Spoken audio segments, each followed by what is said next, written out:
Howdy, folks. Welcome back to the podcast. Katie and I just concluded a very enjoyable interview with Sue Becker. And I don't know, Katie knows far more about Sue than I do because you've been a fan for longer than I have, even though I'm a big fan now. So, Sue's one of my heroes as of 2 months ago. And basically all my friends and me, sit around and talk about grain milling and our different experiences and how it's working out and the different flours we're using.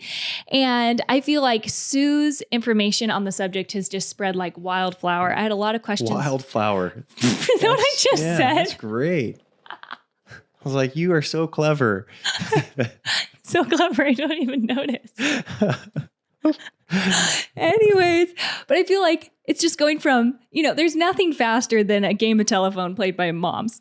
And so just addressing basic issues when it comes to our breads. Like, okay, what if I'm gluten intolerant? Is bread going to make me fat? Talking about carbs, finding energy from that. What is the best meal to start with? She's just a wealth of information. So I think you guys are going to love this episode if any of those things pique your interest.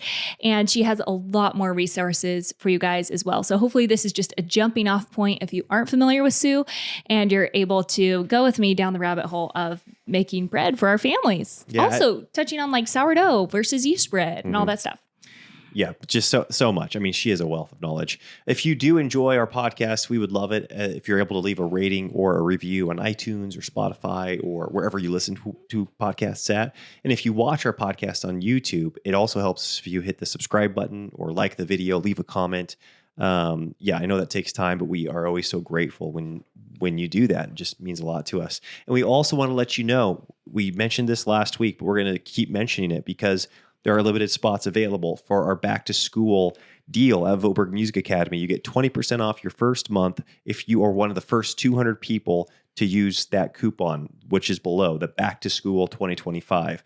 And we're really fired up because we've got a brand new event that we're going to be doing after the school year starts. It's going to be in October. It's the first time we've ever done this at Voberg Music Academy. And so I think that everybody that signs up now is going to have their footing under them a little bit. They're going to be able to get through a few weeks of lessons and kind of get comfortable with their instrument before we jump into this really fun event in October. Also, there are new courses up. So Ukulele 2 just got released. So I know we had a lot of students go through Ukulele 1 and we didn't have a Ukulele 2 for you. So that just went up this week. So check that out. And I think there's a couple more courses coming for piano and fiddle. Yes. So if you've kind of phased out of the beginner courses and are looking for more, then those are in production right now. Awesome, guys. Enjoy the episode. Talk to you soon. Bye-bye.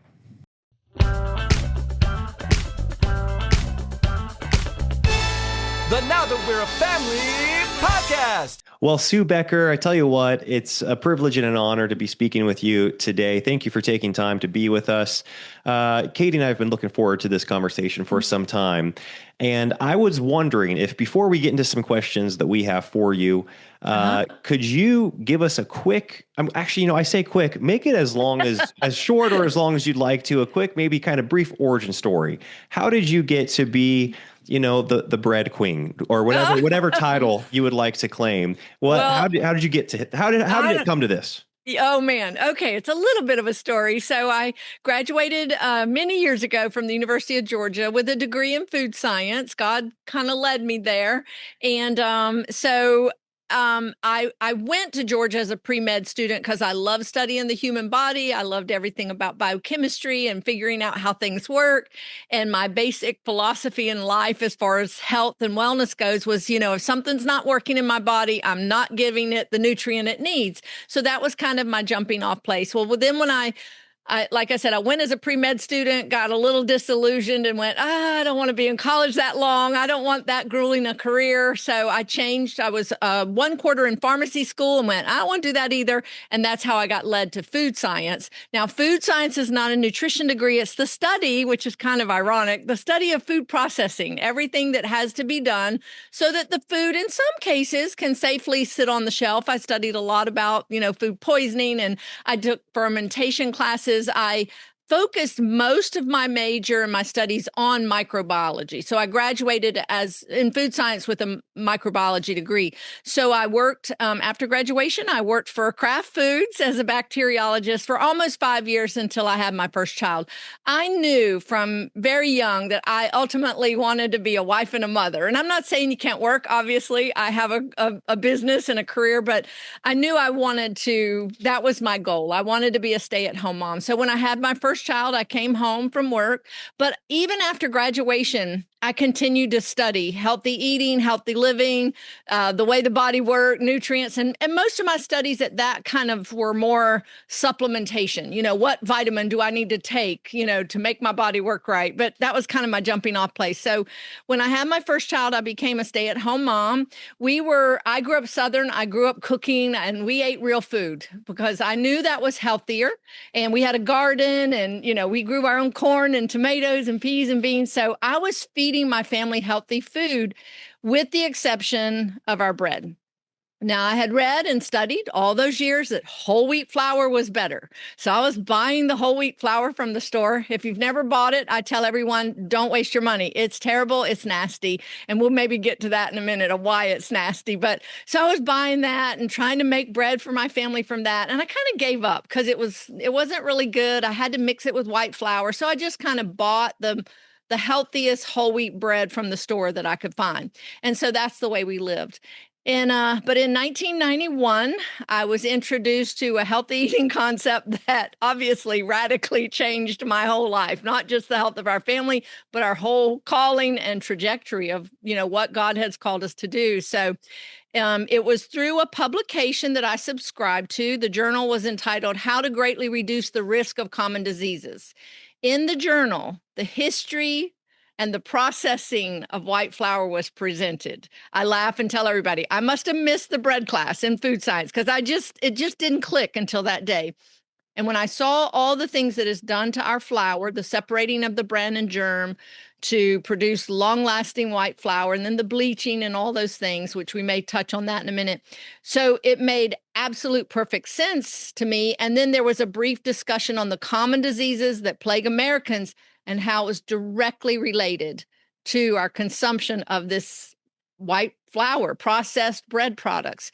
And it just clicked. I knew it was a Christian publication, so I knew it was biblically correct and scientifically correct. So I was sold. You didn't have to do much to convince me. I had a little bit of the diseases, some of the diseases that were mentioned, and I was like, this is interesting. So I was sold. My husband actually got me a grain mill for my birthday, and that mill came into our home, and I had found some wheat that I could mill, and I made bread, and it was delicious. And no white flour, no white sugar. It was absolutely delicious. By that point, I had 5 children, and they loved it. So this was healthy food my whole family loved. I didn't have to coerce them to drink or eat the things that I would do to be healthy. And so I fell in love with it. And I tell everybody that mill came in, I milled flour, I made bread, I ate bread, and I pooped the next morning. And that was like, what happened? You know, because constipation was a thing that I was struggling with, and had tried natural things, and they worked if I did them. But if I didn't, and they were outside of the, your normal eating, if I didn't do them, they didn't work. But now all I had to do is eat my bread. So, and I laugh and tell everybody, I know you wanted to know this, but I haven't been constipated since 1991. I had struggled with it all my life. So then I began to notice my chronic sinus congestion. I lived on antihistamines and decongestants. All that went away because now my body's cleansing. I don't have the mucus forming and all of that and the sinus congestion. So haven't had an antihistamine or a decongestant since 1991. Those two right there are huge because most Americans are struggling with these things. I noticed my energy levels greatly increased. And when you have 5 young children that you're homeschooling and nursing babies and all the things, dogs and cats and, baseball and music lessons and all the things, you notice when your energy has greatly increased. I had stamina. I just felt good. Whereas before it was like, and my headaches went away. I used to have, I maybe from all the sinus congestion, I just always seemed to have a headache. Maybe nothing that I had to medicate, but it was just like, oh, I kind of have a headache. You know, you just don't feel good. I felt good. And my sugar cravings went away. We weren't junky eaters, but there were certain things, my little indulgences that I had, all that went away. I didn't want it anymore because now the bread was giving me the carbohydrates and the energy I needed. I wasn't having lows and highs and crashes in the afternoon. It was just very sustaining. And then, with a family of that many children, I began to notice that my kids didn't get sick very much at all. We didn't necessarily, if somebody was sick at church, we didn't necessarily bring it home. Or if one of my children got sick, it didn't mean that all of us got sick. And then their snotty noses cleared up. I learned that toddlers don't have to have snotty noses. That's what I learned from all of this. So I have 2 children that were conceived and born after we started bread. So this was exciting to me. One of my children's warts went away. I have a whole series of wart stories, and I have to tell people, in the 25 years of raising our children on bread, our kids only needed to go to the doctor twice for an illness. That's in 25 years. Most families are going that much in a week. It's sad. So this was very exciting to me, and this was all like in a month, or 2, and so I got very excited. I began to share my bread with other people, tell other people about it. The next thing you know, if you share your bread with anybody, they're probably going to say, "Will you make me bread?" And so I started making bread for people, and they started calling me and saying, "It's the bread. It's got to be the bread. My cholesterol dropped 85 points in a month. My irritable bowel is cleared up. My child's warts went away." They started telling me testimonies that they were seeing just from the bread I was baking for them. And so I pulled out my biochemistry books and I started going, what would be in this bread that could bring someone's cholesterol down, and even my own stories. And I found it's all there. Grains are one of the most nutrient dense foods that God has given us. So it got me real excited. I eventually started making so much bread that was consuming my day. And here I was trying to make bread for our family and all these people. Because when someone's cholesterol drops 85 to 100 points in a month, they tell all their friends. So the next thing I know, I had all these people. And to be honest, I had just had my 6th child. And I got really tired, and I was like, I can't do this. I can't make bread for everybody. And my husband and I had been praying about possibly starting a business.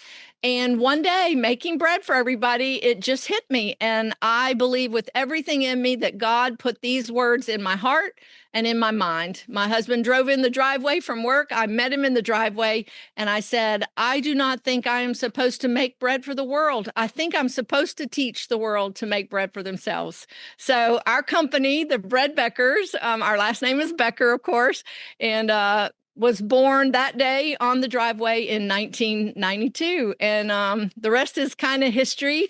We had 6 young children. We were in a 1,300 square foot house, which we still live in today. And but we were there with a customer base of 4. That was my world, which is kind of funny now. And so we started, and by 1998, we had outgrown our home and what our children and us could handle on a day-to-day basis. My husband came home from work and did this full time. We never dreamed of this. And we incorporated in 1999 with a longtime friend and partner. We moved into our current location, which is 10,000 square feet here. You see the studio kitchen behind me. We have a classroom out front that you can't see, that we can seat 100 people. And we have regularly, like Saturday's class is coming up. I'll have 75 people in that class. We have that regularly.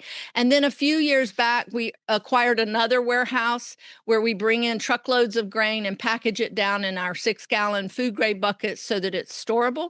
And that's another, I think, 13,000 square feet. So it's from a customer base of 4 to 1,300 square feet. My husband used to dream of a forklift and a loading dock, and we now have it. And that's kind of where we are. We have a YouTube channel with classes, and I have my own podcast now, Sue's Healthy Minutes. And yeah, it's kind of amazing. And, I'll close out this part with just saying this. Just this morning in my Bible reading, I'm going to tear up a little bit. I don't know why, but I was just reading about Abraham. And when God called Abraham and he said, you will be blessed, and through you, the whole world will be blessed.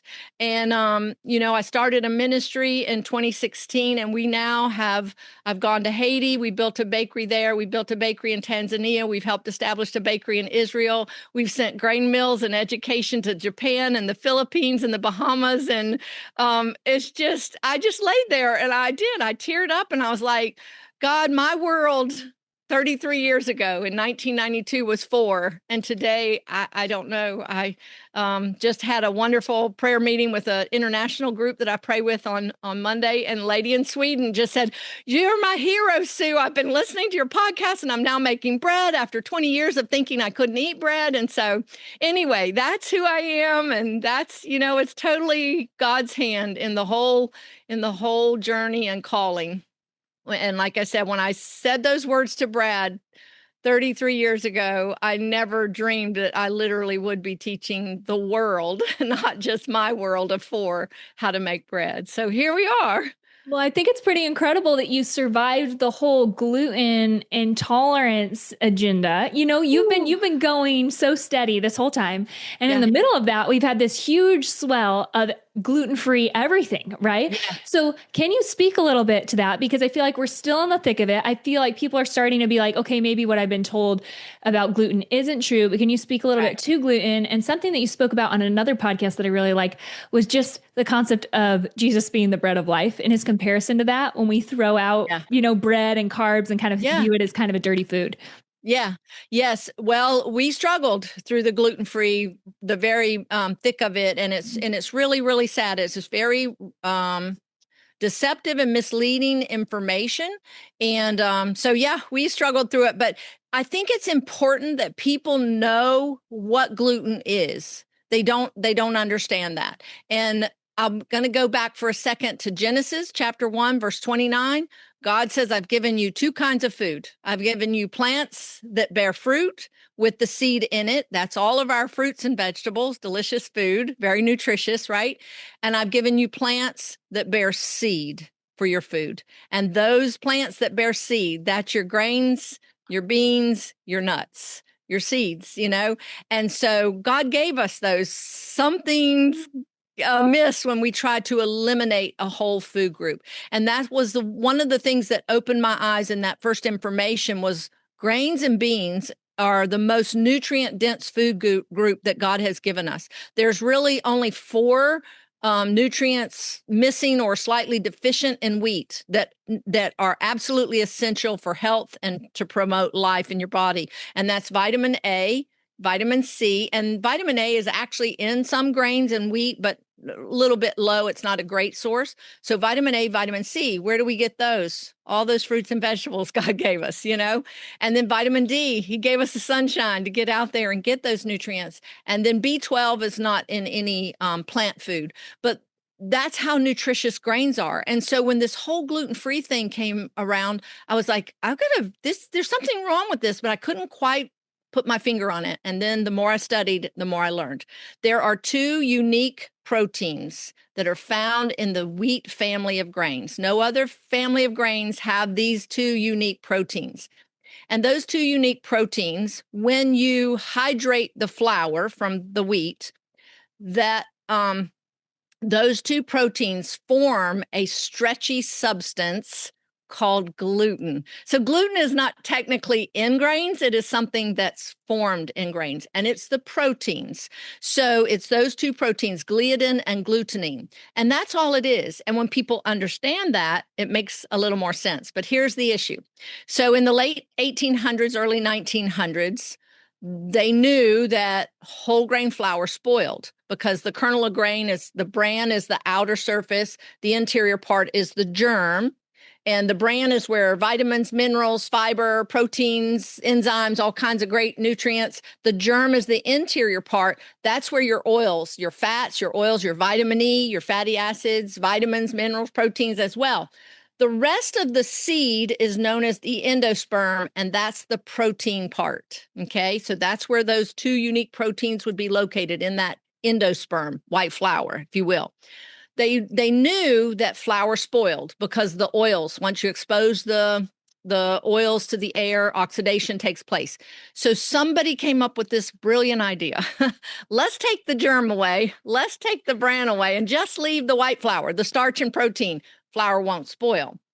So in comes white bread, 1900s. Diseases became rampant. I won't go into those right this minute because I'll divert and get off the gluten subject. So what is gluten? It's two proteins that form this stretchy substance. And that's not all the proteins that are in flour, but it's in the endosperm part, the white flour part. So what are people consuming now, today?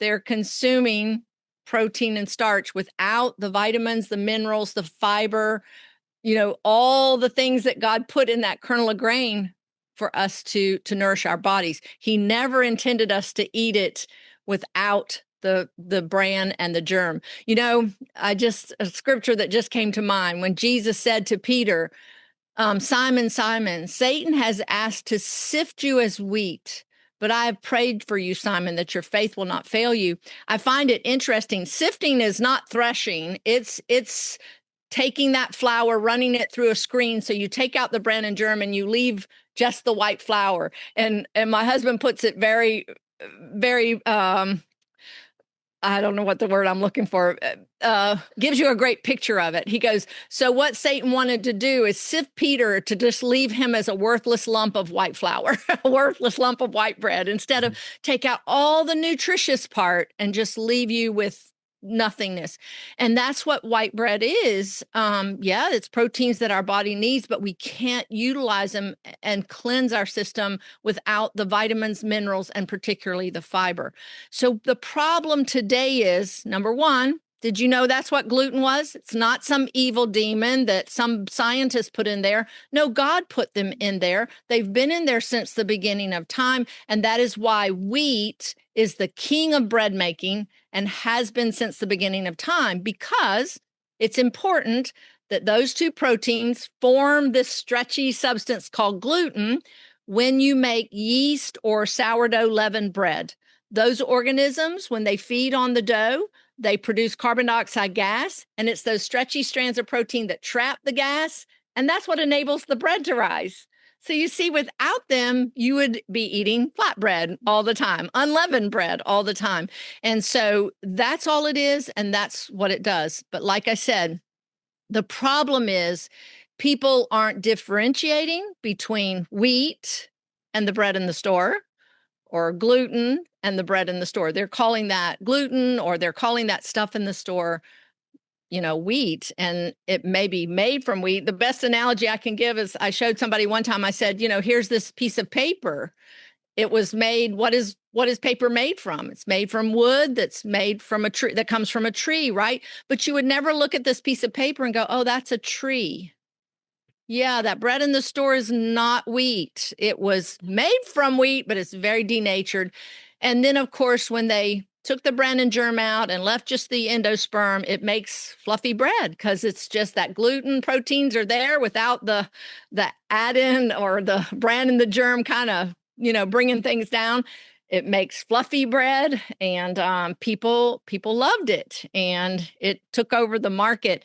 And we have literally been getting sick ever since the 1900s. I mean, when the steel rolling mills came on the scene that started producing massive volumes of long-lasting white flour, they thought, oh, this is a wonderful discovery. But the scriptures tell us there's a way that seems right to a man, but the end thereof is death. And that's exactly what happened. The steel rolling mills took over the flour milling process. The stone mills and local millers went out of business. No longer were people milling their grain in their homes. And they thought, oh, this is wonderful. But 3 diseases became epidemic. Beriberi, which is a vitamin B1 deficiency, pellagra, a B3 deficiency, and anemia.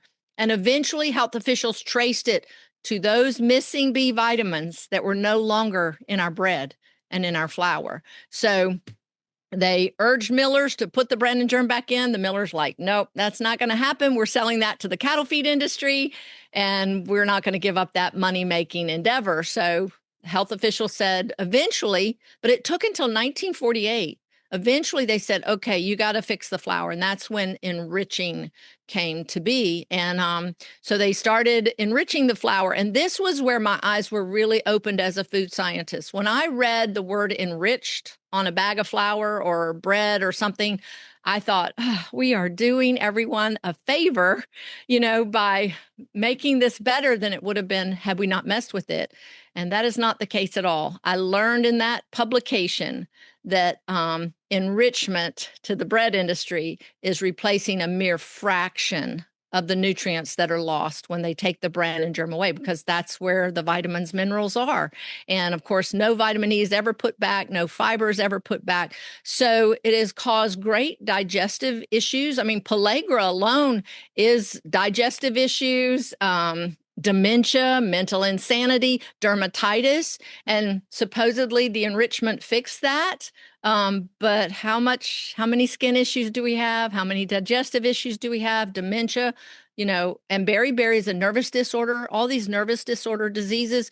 So it didn't fix them when they put the 3B vitamins and iron back in there for the 25 to 30, 35 to 40, whatever it is, nutrients that are lost when they take the bran and germ away. So that's where we're at. We've been now eating protein and starch, gluten and starch, if you want to say that. And that's not the way God designed it. So yeah, it's caused a lot of issues. And the truth of the matter is most people, I think I read a study, it said about 60% of people are self-diagnosed that they need to be gluten-free or that they're gluten sensitive because they quit eating the bread in the store and they feel better. Well, yeah, you're going to feel better because you're not, causing the digestive issues and all the problems with that. So our journey has been one of just education and explaining to people, the real root cause of it. And, celiac disease, true genetic celiac disease only affects, affects less than 1% of Americans are true celiac. That need to be gluten-free. That's not what you're probably hearing today. So many people, but I want to read you a quote. I thought this was very interesting. I usually read it, and I came across it years ago. And so it's from a doctor that I respect, but I want you to listen to his conclusion. So I agree with this. Damage to the gastrointestinal tract from the overuse of antibiotics, anti-inflammatory drugs like Advil or Aleve, and acid-blocking drugs like Prilosec and Nexium, two very commonly prescribed medications for acid reflux, combined with our low-fiber, high-sugar diet, leads to the development of celiac disease and gluten intolerance or sensitivity and the resultant inflammation. I agree with all of that. Did you hear what he says? Causes it, leads to it. Overuse of antibiotics. My children, twice antibiotics in 25 years. Yeah, that's real different. Me, I don't remember the last time I had an antibiotic. Anti-inflammatory drugs like Advil and Aleve. I don't think people realize how much damage to the gastrointestinal tract it causes. One dose will cause some bleeding. If we have to take it for a headache, that's different once in a while, but people that are living on them for anti-inflammatory. Acid blocking drugs. Oh my goodness. Prilosec, Nexium, I don't know if they're number one right now, but it's very high up there, very commonly prescribed drug. And then low fiber, high sugar, the bread in the store. What? They've stripped all the bran and germ, all the fiber out. Then they sweeten it, add sugar, and then the muffins and the cupcakes and the donuts and all of those things. That's what leads to celiac disease. Here's the problem. That is why, he goes on to say, the elimination of gluten can be a powerful way to prevent and reverse these chronic diseases. Then he goes on to say, the biggest problem is wheat, the major source of gluten in our diet. Hold on a minute. I didn't hear wheat in the lineup of what caused the sensitivity. Yeah, eating that now may be causing you distress, but the cure for it, I'm about to speak at a conference called Need Your Cure, and that's the cure for it is let's go back and eat the healing whole grains and wheat included, that can heal your gut and heal your digestive tract. And maybe you won't need antibiotics and anti-inflammatories and Prilosec and Nexium. So it's been a journey to educate, but I'm going to tell you, I think it's one of the biggest blessings.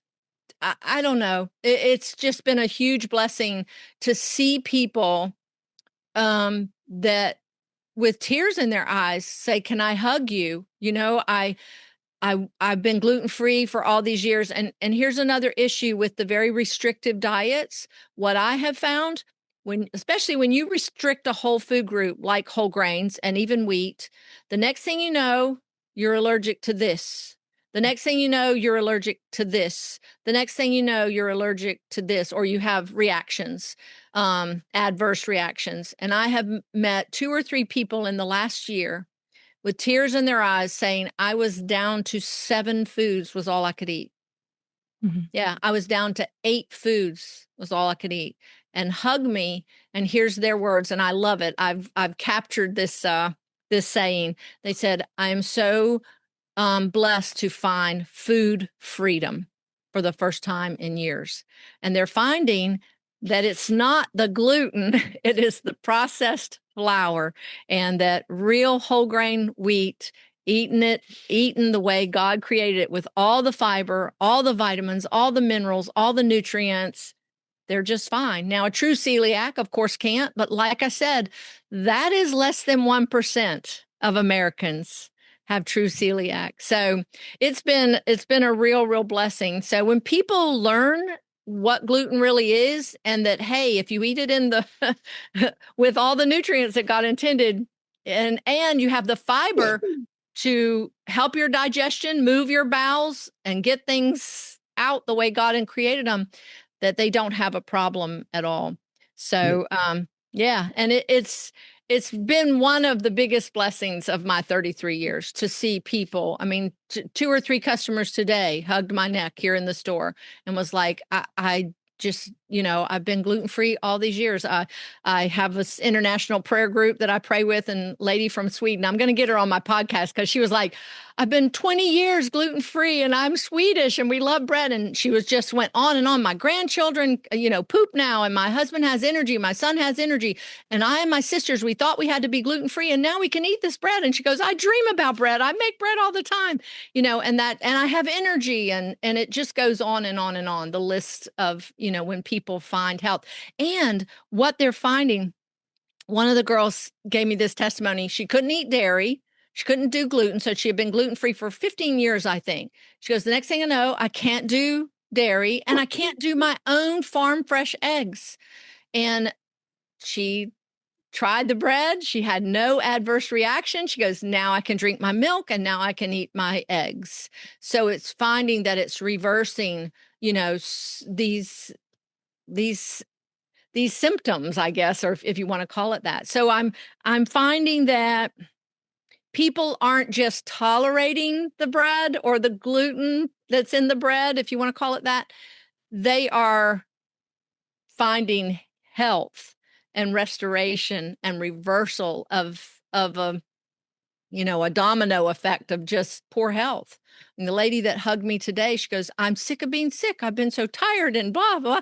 And she goes, and I'm finding energy and just feeling good. So it's been exciting. Yeah, that's great. I'm really glad you just went so into depth on that whole gluten issue. When I hear you reference Genesis and kind of that original diet that God gave us and all these ingredients that He blessed us with, that adds up to me. With the exception, like you said, of B12, which is fine by me because I enjoy a steak from time to time. Hey, listen, I do too. Yeah. And so something that I've heard too is that, a lot of the oils that we get from grains have those lipids and sterols that actually make our cells more permeable to receive nutrients from the other foods that we get. And that's one of the unique foods that gives us those oils, so that we can actually, get the nutrients from other foods as well. But something that keeps coming up, I think, today is not just, okay, the gluten's something, your gut health, but then the caloric issue, right? Because people they're trying to lose weight, and they are trying to, and again, obesity and people being overweight it's a whole array of things, right? It's a sedentary lifestyle. It's all the sugary drinks, right? There's a lot of things causing it. And yet one of the first things to go is it's those extra carbs that people will say. They're like, this is the issue. And there's so many diets and kind of fads now around eliminating carbs. Can you kind of speak to what some negative ramifications can be, even in Yeah. regards to your, your weight and how your body's not able to function properly when you actually eliminate Yeah. those grains from your diet as well? Well, I think what people don't realize is, first of all, real bread is not fattening. And the scripture I love is Jesus compared himself to bread. In John 6:35, he says, I am the real bread of life. He who comes to me shall be satisfied. They knew exactly what he was talking about. A lot of them lived on bread. I mean, what did he feed the 5,000? Barley loaves and fish. Not a real diverse diet here. But what people don't realize is the bread that's in the store that is devoid of nutrients and devoid of fiber. Two things: devoid of nutrients, that's going to leave you craving. You're going to want more. And not only is it devoid of nutrients, but it actually robs your body of nutrients, chromium and your B vitamins. It takes those to even metabolize that. And so the more you eat, the more you crave. The other thing is fiber. Fiber is very slowly metabolized, very slowly digested, I should say. So it's a longer, you're going to feel full longer, you're going to be satisfied. And that's what Jesus meant. So I haven't even eaten lunch today. I haven't even thought about it. This morning I had a Georgia fresh peach and a piece of bread and a fried egg. And that was my breakfast. And I'm full and I'm satisfied. Some days I just have a muffin, and I'm full and satisfied. So I think that's what people have to realize, is that this bread is filling, this bread is satisfying. And, we have so many stories of people losing weight because they're satisfied nutritionally, so they're not craving, and they're full and hungry. I had a lady one time when we used to have a bakery. We don't have a bakery anymore, but she came and she bought a loaf of our raisin bread. And she goes, I ate half the loaf going home, which was 5 pieces of bread, And I said, well, did you eat any dinner? And she goes, no, I was too full from the bread. And I'm like, there you go. Those 5 pieces of bread probably had less calories than what you were going to try to consume for dinner and then something after, ice cream or.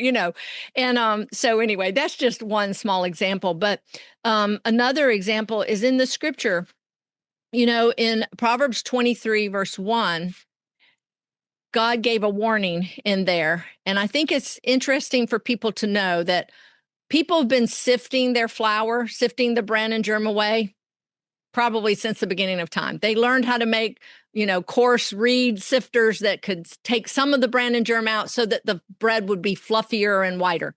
But it was reserved for the wealthy, for the kings, for the royalty that had bakers, or could go and buy their bread from a bakery because it was fluffier. And but Proverbs 23, I never thought about this until I started on the bread journey. And then I knew exactly what God was talking about. It says, be careful when you sit down to the king's table. Do not crave his dainties and his delicacies. At first I thought when I read that, it's probably snakes and squid and eyeballs and things that we weren't supposed to be eating. But I think it was white flour dainties and cakes and fluffy bread, And God says in that proverb, be careful when you sit down to his table. Do not crave his dainties and delicacies. And this is the part that really got me that will answer your question. It says, put a knife to your throat, lest you be given to gluttony. Why can we overeat? Because we are eating dainties and delicacies that are devoid of fiber, devoid of nutrients that fill you up and satisfy you. And I think that's a big problem in obesity. People weren't obese before the 1900s, typically. I mean, you would have some, maybe the wealthy, but I understand they were not as sedentary. We have a very sedentary lifestyle now, but they were milling their grain and they were eating bread, and it was filling and it was satisfying. When my children, when we first started making our bread and, milling our grain and making my bread, I had 5 children. We homeschooled. They were always around the house. It would be so frustrating to me. We would eat breakfast, and before we could even get school started, the older ones especially would be in the kitchen looking for something to eat within an hour or so, always. And we ate big breakfast, but the white bread didn't fill us up. And so after bread, I tell people they would say, you must spend all your time in the kitchen. I'm like, actually, no. We now eat breakfast and no one even thinks about eating till 2 p.m. And, and then we eat lunch and no one thinks about eating. My kids didn't snack anymore. They were full and they were satisfied. So that's a thing I will tell people, obesity is coming from not being full, not being satisfied, nutritionally deficient stuff in the store. And we were eating pretty healthy. We were eating real fruit, real vegetables, real meat, real eggs, real butter, real milk, raw milk, but the bread was key to filling us up and satisfying. And like I said, being more slowly digested, it stayed with you longer. You've heard of oatmeal being stick to your ribs. That's one grain, but all grains are that way. So, yeah, it's sad. And there's study after study. I can't quote it completely, but there was one that particularly was with women, and they found that women that ate the most whole grains were less likely to gain weight and to be obese. And it was the ones that shied away. And most of the world, this is what people don't realize, most of the world lives on carbohydrates. They don't eat a lot of meat. When I go to Haiti, they eat beans and rice and mangoes and bananas and tomatoes and peppers and beans and rice and beans and rice and beans and rice. Go to Tanzania, it's beans and rice. Rarely they'll kill a chicken or a goat for us, but it's beans and rice and plantains and, so, and what also people don't understand, in one slice of our bread made from freshly ground whole grains, it has 5 grams of protein. Wow. In wheat, so people are just thinking, oh, it's all carbs. It's all carbs. Not if you eat it the way God created it, with the bran and germ, the vitamins, minerals, the fiber, all intact. So I have a question, because I have been milling. And is there anything you do to make the bread less crumbly? Is there something, because sometimes it's crumbly, sometimes it's not. Yeah. And so I'm kind of curious, do you have like a secret? A tried and true? Yeah. What's your secret for that? Well, I do use egg in my bread, and that does tend to make the crumb, if you will, a little less crumbly. Mm-hmm. Also, I love lecithin. I use sunflower seed lecithin. You will notice a night and day difference in the texture of your bread. Very, very silky, smooth, because it helps to break those oils down, the oils that you're using in the recipe, and makes them go into suspension a little better. It's an emulsifier. So that's one thing. But even if you don't have that, and a lot of people go, I don't want to add an additive. It's healthy. It's not anything bad, but use milk instead of water if you don't have dairy allergies, and use butter instead of oil for your fat. And you can just use it the same. Your crumb will be like cake. It will be so smooth and so nice. And then try to use a little less flour. That's another thing. I think people think that bread dough's got to be stiff, a ball, Mine is very loose. Sometimes it's a little difficult to work with, but if you can let that dough be a little softer, a little looser, you'll get softer bread, and you'll get bread that stays soft longer. So I would say try to back off the flour a little bit. Mm-hmm. Put an egg in there if you don't have a problem with that. Lecithin if you don't have a problem with that. And I do use sunflower seed lecithin. So much of the commercial lecithin used in the food industry and out there is from soy, because it's one of the richest food sources of lecithin. But try the milk and butter thing. I don't use it too much because I have a granddaughter that does legitimately have dairy allergies. So that's why so many of my recipes, and it's a little cheaper, to use oil and water instead of milk and butter. But you'd be surprised. It really does make a difference in the texture of the bread. Awesome. Okay. Well, I can't wait to try that. That's good. Yeah. And then I'm also curious, can you speak a little bit to, I think it's phytic acid in beans, because this comes up in so many different conversations where people are saying, hey, should we soak our beans? Should we not soak our beans? What is your take on that acid? That's another one. I tell you, in 33 years, it's just been one myth-busting project all these years. I mean, just on and on. So phytic acid, it comes from the whole misnomer about it being an anti-nutrient, comes from some pretty outdated information back in the 1940s. A scientist wrote that, the phytic acid was a chelator, and it's found in the bran portion of grains and in beans. But what he didn't realize is that it is a powerful chelator. It's a chelator of heavy metals. And so, yes, it can bind with iron and calcium and zinc, but most of the foods that contain phytic acid, like your grains and beans, they have an abundance of calcium and iron and zinc and magnesium. So it would be minuscule amounts that it's going to chelate and make you, say, iron deficient or calcium deficient or something like that. So that's a big thing. You can, now I do soak beans. I try to soak beans before I cook them because they do have some undigestible starches that are a little harder on your system to break down. So I do recommend soaking beans before you cook them. But grains, I don't find a need for that at all. And it's really a very small amount of phytic acid that could be broken down. And also there's an enzyme phytase that breaks down phytic acid.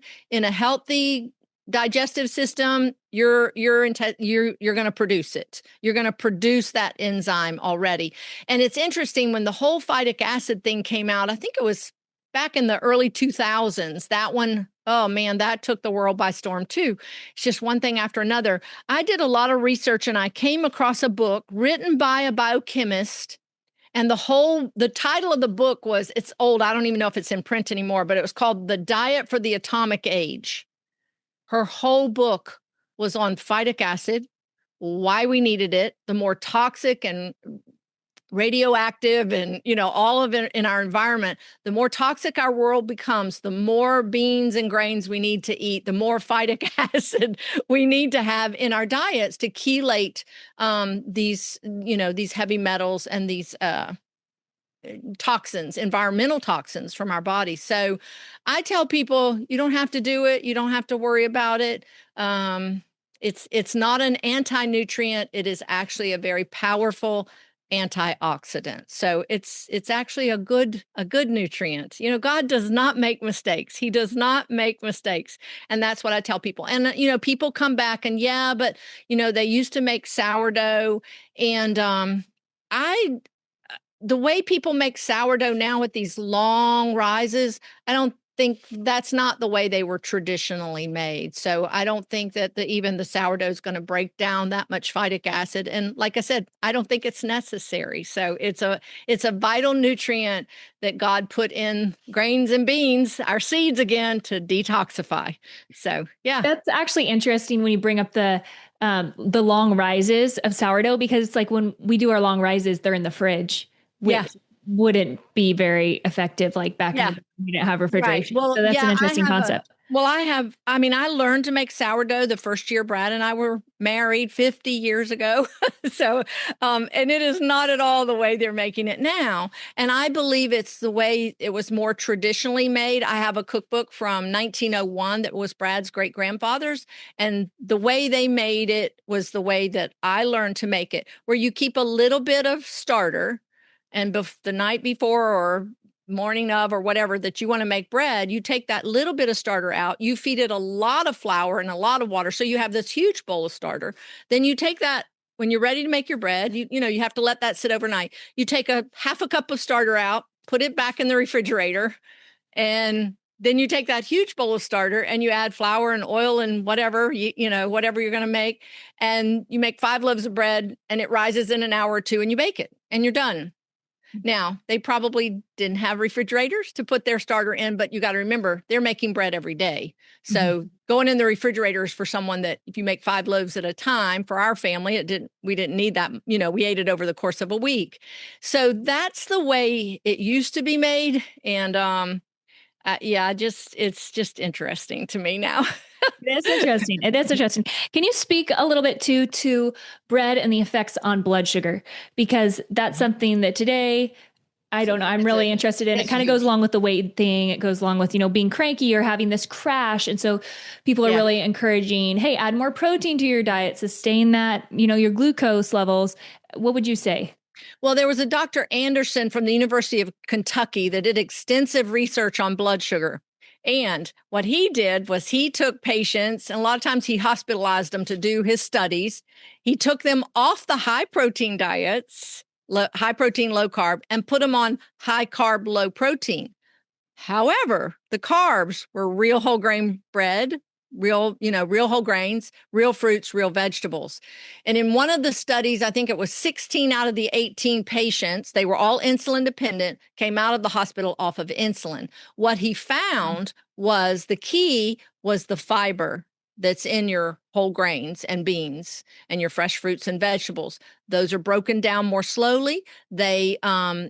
So therefore your sugars are released into your bloodstream more slowly. So you're getting, and that's why I noticed more energy. No matter what anybody tells you, our bodies were made to use carbohydrates for energy, sugar for energy. So you get this slow release, breakdown of those good carbs because of the fiber there. And you get the slow release of sugar. So you get this sustained source of energy throughout the day. Also, because it's more slowly broken down, you don't get this spike in blood sugar because you eat a Twinkie or a donut, you're eating a piece of real whole grain bread. You don't get that spike. And then because we're fearfully and wonderfully made, when you get a spike in your blood sugar, our body knows to produce a hormone called glucagon that helps your cells uptake that sugar, and it'll bring that sugar down. Sometimes, though, it overproduces, so then your blood sugar drops way low. So that's hypoglycemia or low blood sugar. Then you're shaky and you just got to go to your next fix, whether it's a soft drink or a donut or a candy bar or whatever it is. Then you go right back into shoots up your blood sugar. Your body does what it needs to do. Your blood sugar drops. And then unfortunately, if you could wait for your body to bring your blood sugar back up, it'd be okay. But nope, you're craving that candy bar and you're shaky and you've got a headache and you feel anxious. And so hypoglycemia and diabetes, they're really the same disease, if you want to call it that, with different manifestation. It's the problem is the same. We need to get that blood sugar stabilized. Now, blood sugar these days is a little more complicated. I think there's some other issues affecting it, that it might not be as simple as that, because there's some insulin resistance and things like that. So your body could be making enough insulin, but it just your cells can't uptake it. But I've seen so many people say, even juvenile diabetes, which can't be reversed, but people write me to tell me that, their child or whatever that's on insulin has greatly reduced their demand for insulin because their blood sugar is stabilized. And so that's a big key. And protein is important, and everybody's metabolism is a little different. So you might have that one diabetic that's got to have some protein with that carbohydrate, but many people are finding that it's the fiber, the chromium, the minerals that are in your wheat and your grains, the slow digestion, the slow breakdown of sugars, and the slow release of those sugars into your bloodstream. They're finding that their blood sugars stabilize. And that's really, really, really important. And it breaks my heart when people come in our store even and say, "Oh, I'm diabetic. I have to stay away from bread." And I'm like, it's probably why we're diabetic, is because what's the bread in the store? Low fiber, high sugar. That's the issue. And not to mention, there's so many soft drinks, and when you have more sugar than you need in a week in one drink, that's a lot. So yeah, I think of this from the perspective of, we have children, we want to live an active high lifestyle, and we put a high price tag on time. Time is a valuable thing, and how modern day convenience food is really, it's not good for us, right? It's not, Right. It doesn't serve us. And yet I feel like you can get so much time back through whole grain, good bread, right? Yeah. You actually get time back, you get energy back. And it's kind of like the original fast food that was actually intended to serve us well, something that you could have on hand. Obviously it takes time and effort to make. And with that, and maybe we could actually close with this, because we're up against the time here. What would you say, or unless you have one more question? I just have one more. Okay. Well, before Katie's last question, what would you tell to people that maybe they kind of, they scratched the surface with some sourdough stuff. Then they started avoiding, bread at the store altogether, but they want to reintroduce it. It can seem overwhelming getting them, Yeah. starting to mill your own grains and baking your own bread. What is like a baby step for people? A baby step, a grain mill. See my grain mill back there? I mean, that's the starting point. I tell anybody, you want to change the health of your family, get a grain mill, introduce that. And especially if you're already making muffins and pancakes and sourdough, if you want to do sourdough, this is easy. And it was easy for me because I made things from scratch, so it was very easy to incorporate. But even if you're not, baby step, that mill will mill a pound of flour in 30 seconds, so it's very fast, very easy. And then start with quick breads, pancakes and muffins. If you're not, my mother was very Southern, and she said to me one day, yeast bread scares me. Don't be scared of, if you're scared of yeast bread, then muffins, pancakes, coffee cake, just change your flour to real freshly milled whole grains with all the vitamins and all the nutrients. And you are so right. A lady today hugged me and said, I have my life back. And the energy, and when people said to me, you must spend all your time in the kitchen, I'm like, actually, no. We're not looking for food all the time. My children growing up even noticed when they would go to friends' house, they were like, they eat all the time. They snack all the time. They're constantly chips and soda and drinks and candy and da da da. And my kids were like, I'm just not hungry, So you get your life back. And, how do you want to spend your time? Feeling sick and tired and at the doctor or whatever? Or, having the energy to do what God called you to do. I had another lady tell me today she's off all of her acid reflux medicine, her blood pressure medicine, have you looked at the price of medicine? I haven't lately because I don't need any medicine, but this is cheaper than one prescription drug. I'm pretty sure, for all of those things. Yeah. So that's my question actually, is about the mill. So I see you have the Wonder Mill back there, right? Mm-hmm. Yes. And so there's so many mills on the market today. I actually have a Wonder Mill. A friend gave it to me, but a lot of my friends are getting like mock mills or like, there's just different brands. Would you recommend one over the other? Is it just like pick one that fits your budget? What would you recommend? I would say pick one that fits your budget and your lifestyle. I love the Wonder Mill. It's a stainless steel milling heads, lifetime warranty on the milling heads, as long as you mill grains and beans and nothing else. Okay. So, so this is the milling heads to the Wonder Mill. You're never going to replace them. They don't wear out. They don't absorb oils. They don't glaze over. And it's fast and it's clean. Like I said, that canister, the capacity is 12 cups of flour. I can mill that in a minute or so. By the time I get my other ingredients ready, I'm got dough for 6 loaves of bread, flour for 6 loaves of bread ready. So for me, and I like the closed container. For me, I was making 6 loaves of bread twice a week. Speed was everything. I know that the stone mills it's kind of funny that they're very trendy right now. Yeah. The original home flour mill were stone mills, and the micronizing mills became very popular because they were fast and easy and clean, and now it's kind of funny that everybody wants to go back to stone mills. They're slow. They're pretty. They're wooden. They're expensive, they're slow. It's going to take 5 to 7 minutes to grind what I can grind in a couple of minutes, a minute or so. And the stones sometimes do glaze over. So there's some cleaning there. I never take my mill apart and clean the milling heads or any of the internal workings. So, the Wonder Mill, I think, is $299 right now, so it's $300. The stone mills can go anywhere from $400 to $600 and $700. Mm-hmm. And like I said, they're slow. They mill into an open bowl.